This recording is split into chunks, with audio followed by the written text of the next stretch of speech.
Nestled on the Isle of Bute off the Scottish coast, Rothesay charms residents and visitors alike with its serene seaside vistas. Home to just over 4,500 people, this picturesque town is a magnet for tourists, holidaymakers, and families drawn to its stunning scenery and strong community ethos.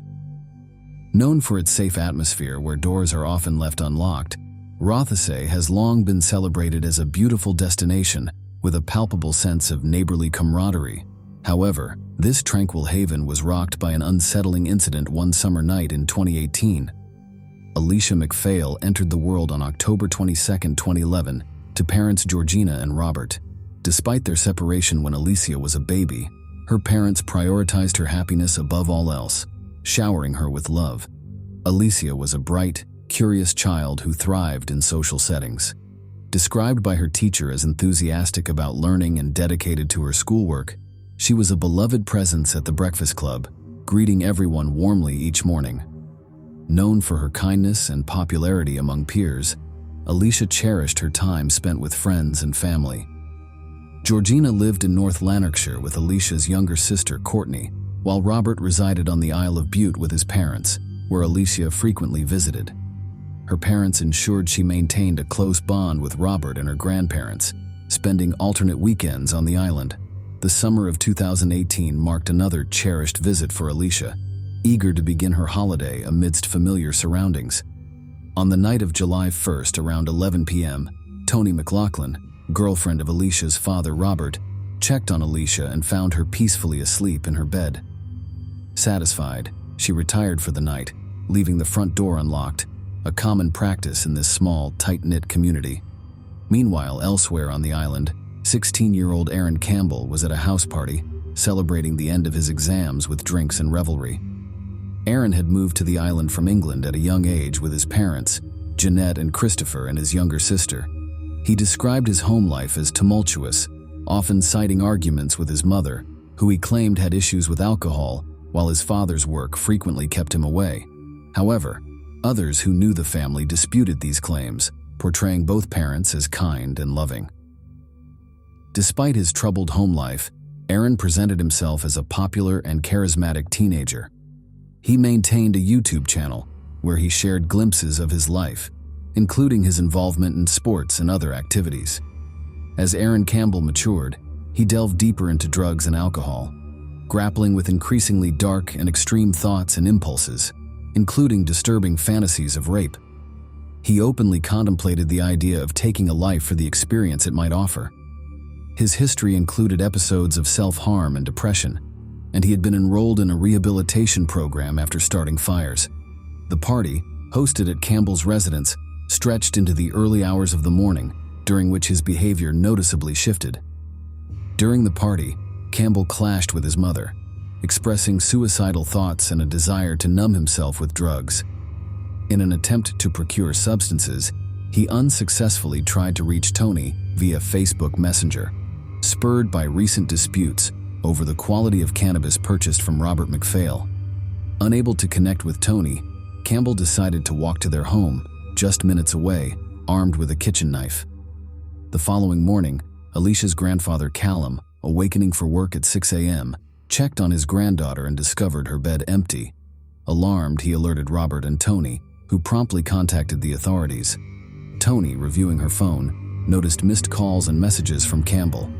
Attempting to reach him, she informed him of Alesha's disappearance, to which Campbell callously responded with, "Oh damn, I'm sure she's not gone too far," accompanied by several laughing emojis. Later that day, Aaron sent out a Snapchat to his friends with the caption, "Found the guy that done it." In response, the community of Rothesay rallied together, launching a massive manhunt that included local residents, a helicopter, and the Coast Guard, while pleas for assistance spread on social media. The search yielded tragic results when, around 9 a.m., police were summoned after a local resident discovered Alesha's lifeless, unclothed body in a wooded area approximately 15 minutes from her home. Heartbreakingly, Alesha's mother, Georgina, learned of the devastating news through Facebook. An autopsy revealed that Alesha had suffered 117 injuries, described by the pathologist as catastrophic. On July 21st, her funeral took place, drawing hundreds of mourners. Among those mourning Alesha's loss and participating in the initial search was Jeanette Campbell, Aaron's mother. Desperate for answers and eager to contribute, she reviewed CCTV footage from cameras outside her home. To her shock, she witnessed her own son entering and leaving the house twice during the hours Alesha was believed to have gone missing.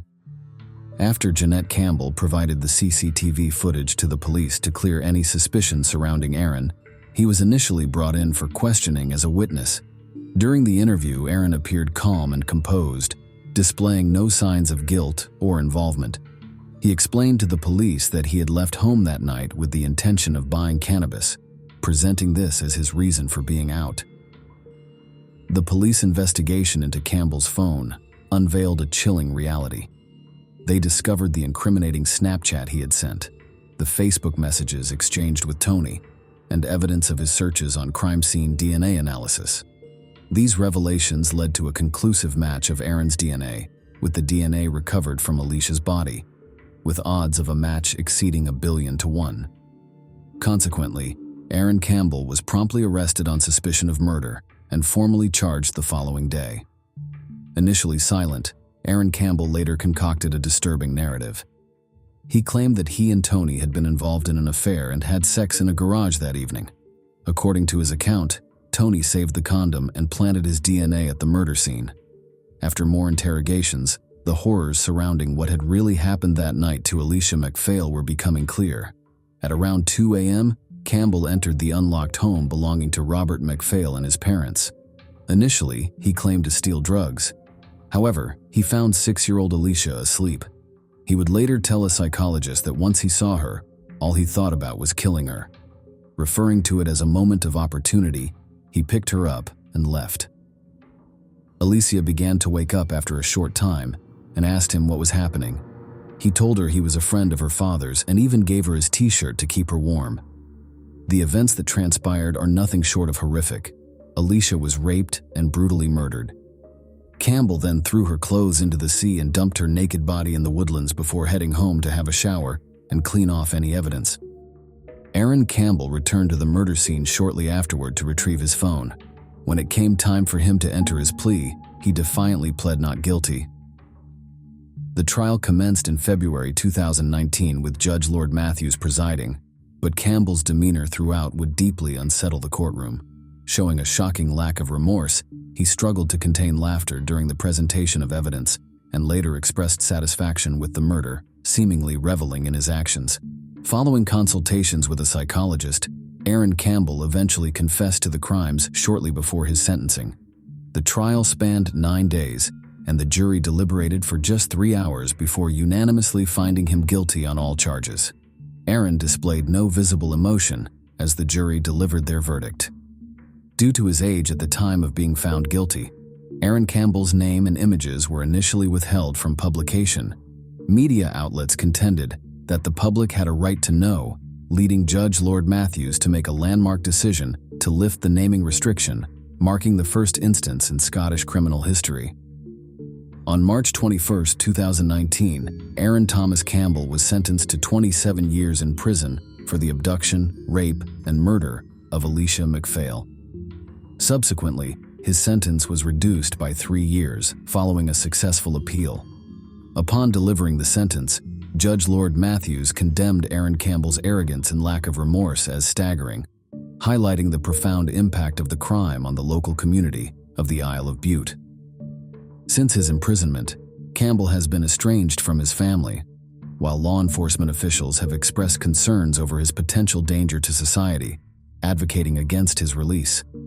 However, if he were to be released at the end of his sentence, he would only be 40 years old. Nearly a year following Alesha's tragic death, her memory was honored by her former primary school through a significant public donation.